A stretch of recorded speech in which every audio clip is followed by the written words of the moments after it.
some of the accomplishments that we made as a team way back when. First of all, I was a master mechanic at 15 years old for outboard motors, Merc Cruiser stern drives. And we got into racing, probably I was somewhere around 17 or 18 locally. And racing for my daddy was a trip because I think the first race I was in, the first race I was in Columbia, South Carolina, and I hooked the boat. You had to run in the PD River then? No, we ran in the lake over there. Lake Murray? Lake Murray, yeah. And I hooked the boat and pushed the side in from the rub rail down to the chine. And I came in to the pits, and there was probably crack the boat. Oh, it just ripped the boat down the side. And I came in, it was flapping, and I came in, and I said, "Well, the boat's torn up." My daddy said, "Get some tape." So they got some duct tape, and him and somebody else was with us. That was the first, but not the last time we had to do that. Yeah, he went and got the duct tape and retaped it up, and I said, "I'm not going to go back out there." And he says, "Well, get the hell out. I'll go back out there." And I said, "No, I'll go back out there." And he pulled the drain plug out as I took off, and went out and finished the race and did, respectable. I think maybe a third. But then I got into from that, we went into the Allison Craft boats, and that kind of started our tour of the Southeast. And let me interrupt just a second. Harold Bateman was the #1 Allison dealer in the United States. Yeah, from 1969 to 1978. Yeah. Anyway, go ahead. I'll interrupt you when I feel like. Yeah, okay, thank you. But anyway, I wanted to talk about the 1970 APBA National Championships.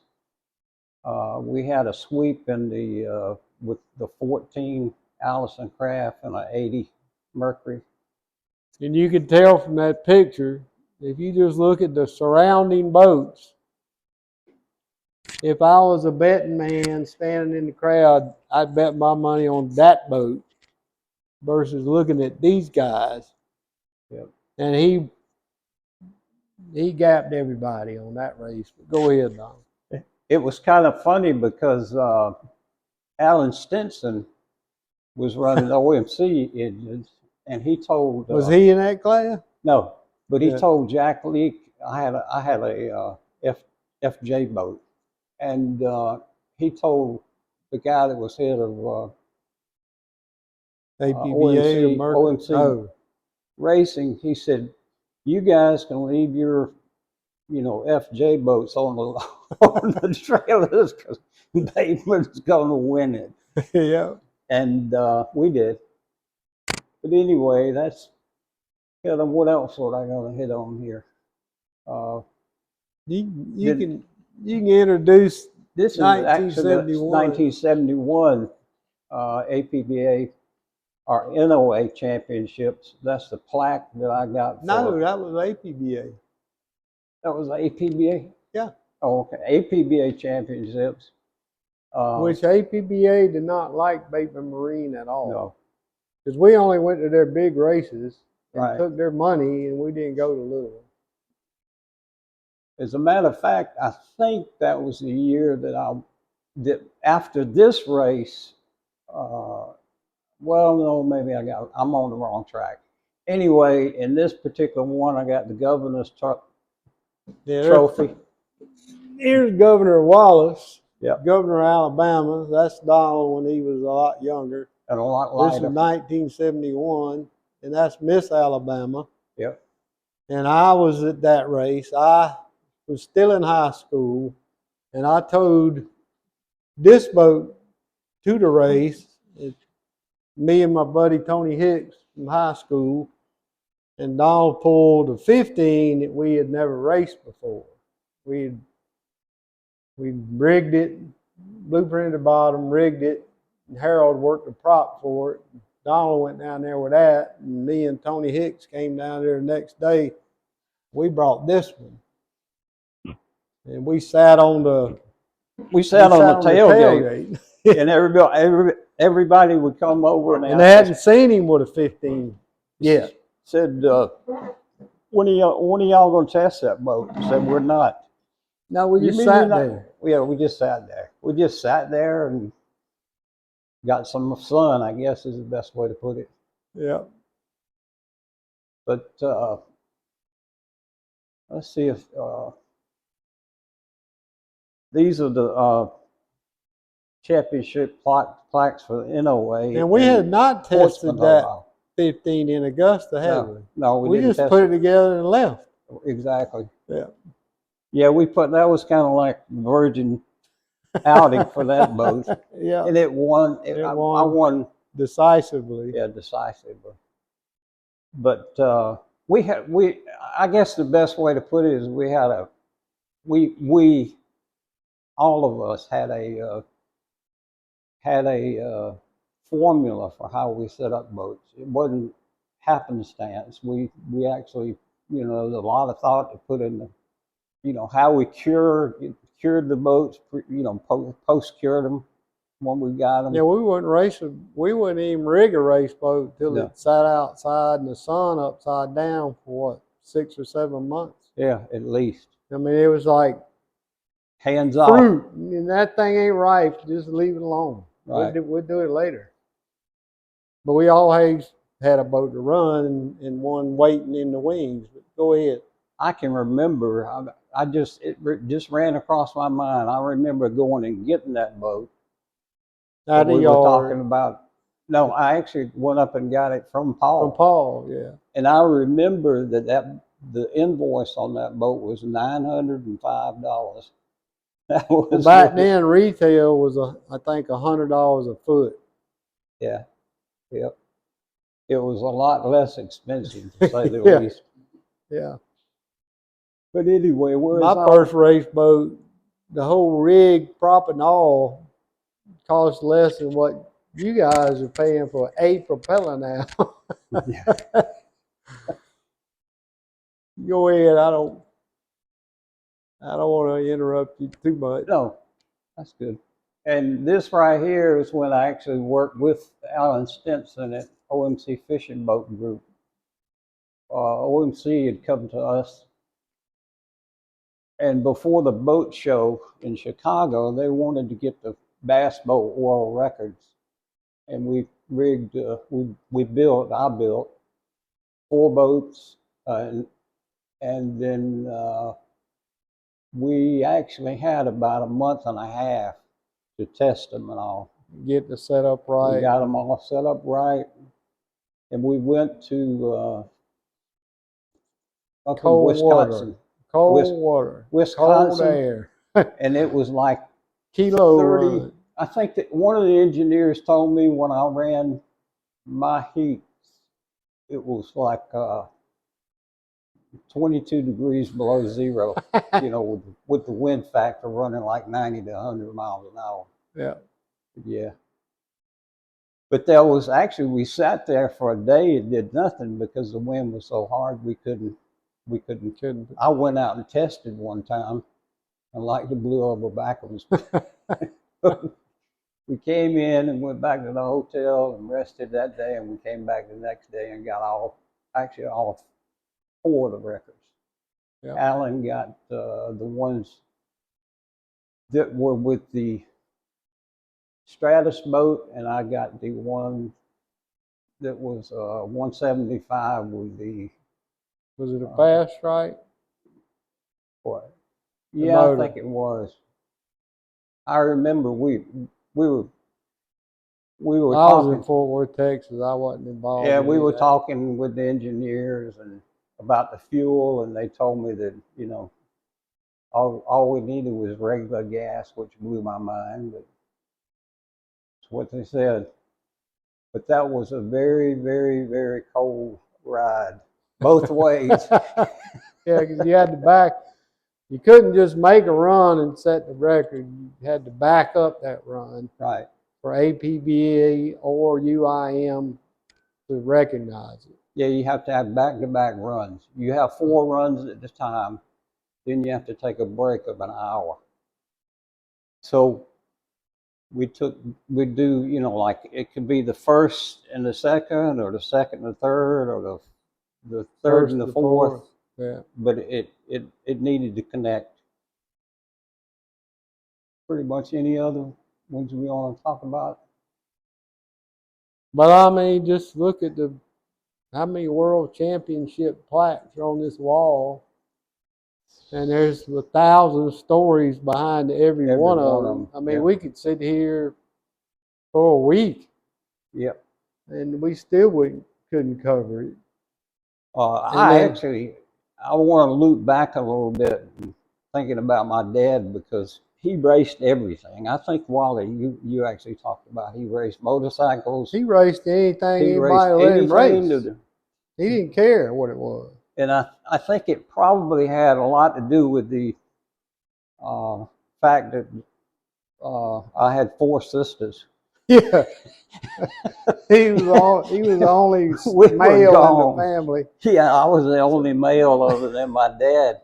And at 8 years old, I started going to the races and would take, he ran alcohol, methanol alcohol, and I remember his formula, but I'm not going to share it. I'd have that stuck in my back pocket with a squirt can for benzene. See, you can't buy that no more. Yeah, you can't even buy that stuff anymore. Yep. That's a no-no. He did some other tricks to it too. Yeah. But he would sell it. I did want to take the opportunity to talk about Wally. He's my brother-in-law. Yeah, now I am.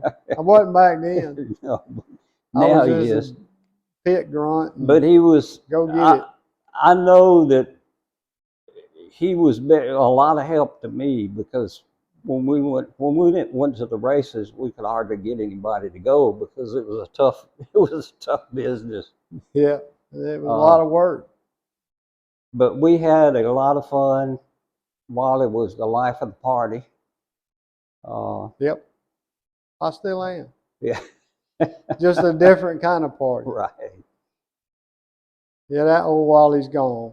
Yeah, but I went to the races with my dad.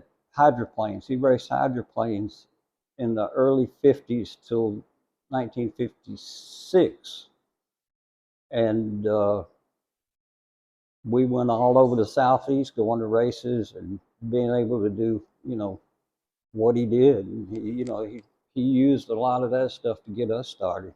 Yeah, for sure. And we ended up with I wasn't on Bateman racing team till much later, but I knew everybody: Leo Cox, Alan Stinson, Reggie Fountain, Joe Burgess, Mark Crosland, Kirk Harrington.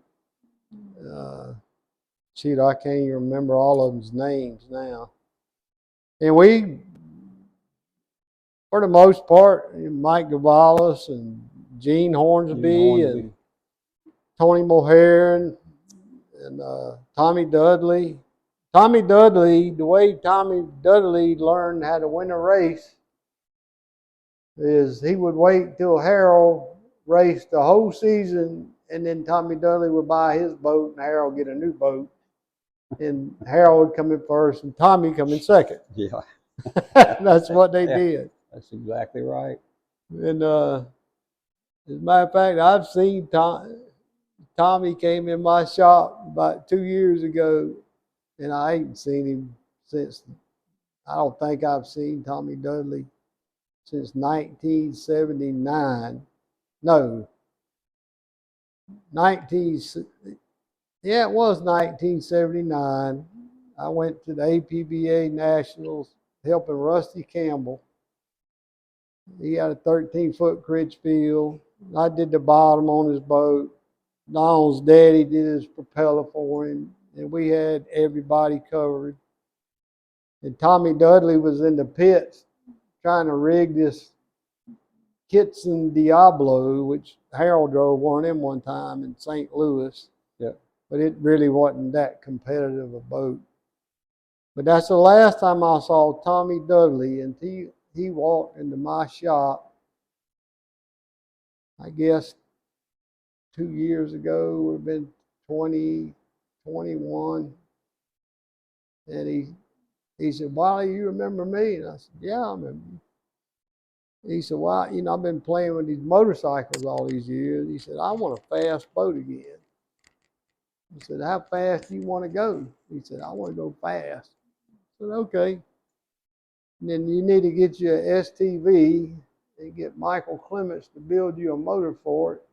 And we'll find you a good prop. We'll help you set it up. And Tommy, we put all that stuff together for Tommy. He came back in my shop. It probably wasn't 3 months later. And he said, "Anybody wants to buy this boat?" I said, "Why? What's wrong with it?" He said, "It's way too fast for me." He said, "I don't want to go this fast." Because back then in the 70s, if you went 100 miles an hour, you were in a club of about maybe 15, 20 people, wasn't you? Like Bill Cyroys and Billy Seabold. There's not everybody went 100 miles an hour then like they do now. And Tommy remembered being fast, going 84 miles an hour, and we set this STV up where it run about a 126. And he said, "I don't want to go that fast anymore." He sold it to somebody. And I hadn't seen him since, really. Yeah. But when him and Harold would show up to the race, back then, everybody in the parking lot just dropped their head. Because they knew they were running for third, fourth, fifth, sixth. And Harold was an exceptional racer. He was one of the few people I could watch go. I'll tell you a funny story about this wing boat right here that he had with the wing on it. Robin later raced that boat. And he always had 535 on his boats. And we got down to Eufaula APBA Nationals, and they had kicked most of us out before we even got through pre-inspection. They kicked Bob Crawford out for being underweight, and they had to scale about 50 feet up in the air, and they're looking at with binoculars, and they wouldn't let us use the binoculars to see what the weight really was, but they were bound and determined to kick us all out. And Harold had that. He was the only one there that had a boat with a wing on it. Now, I don't think Donald was racing at the time. No. I think he was off doing something else. We got down there, and I'm down there, and Harold's trying to tune this prop for that boat, and it's going to take a little bit of work. He just gives me the prop and the hammer. He says, he put it on the trailer hitch ball, gave me the hammer, and said, "Beat on this till I get back." I said, "Well, I don't know how to work on a prop." He said, "Just beat on it right here till I get back. And you'll get me at least halfway there." So he put that off on me.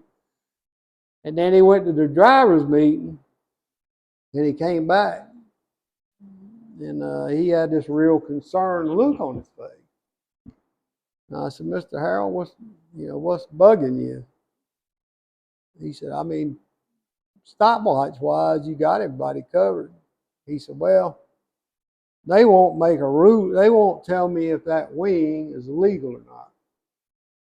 And again, me and Tony Hicks were there. And he said, "They won't tell me yes or no." He said, "So if I win this race, when I come back, they're going to tell me that wing's illegal and I'm going to get DQ'd." He looked at me and said, "Wally, take the wing off that boat." It took me and Tony Hicks about an hour to get that thing off.